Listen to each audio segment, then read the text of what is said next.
immer wie mächtig Spruch, da sind wir, das sind nimmen der wertvoll, was er gering, das sie von Ignoranz. Wir der löffende München, hier leeft der brederlich geht aus der Dreck. Oh Herr, stärkt es ab, mach ja, für dat jeder in den Baum hat frichte Gött. Kling ablehnt, kling ablehnt. Los das Seelen, Durchbruch von deiner himmlischer Armee gewann. Für das sie Kräfte von mir, Junge von der Unwissenheit überwannen.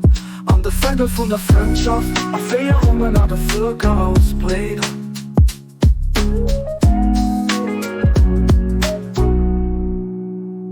O Herr, stärke diese schwachen Sämlinge, auf dass jeder ein fruchttragender Baum werde, der grünt und blüht, der grünt und blüht.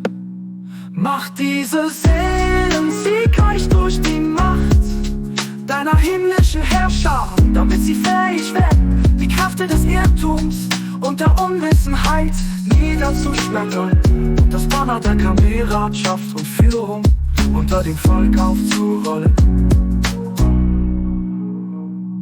Ô Seigneur, fortifie ces fragiles semis, pour que chacun devienne un arbre fécond, verdoyant et vigoureux, verdoyant et vigoureux.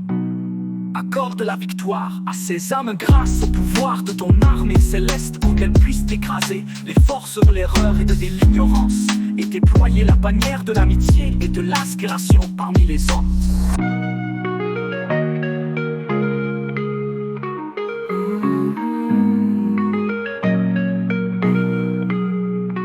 O Senhor, fortalece estes arbustos frágeis de modo que cada venha a ser uma árvore frutífera, verdejante e viçosa, verdejante e viçosa. Concede vitórias a estas almas através da potência de teus exércitos celestiais, para que possam esmagar as forças do erro e da ignorância e desfraudar o estandarte da amizade e guia entre os povos.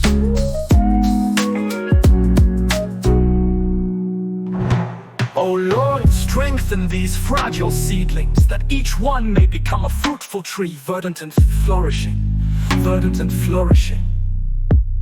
Render these souls victorious Through the potency of thy celestial hosts, that they may be able to crush the forces of error and ignorance, and to unfurl the standard of fellowship and guidance amidst the people.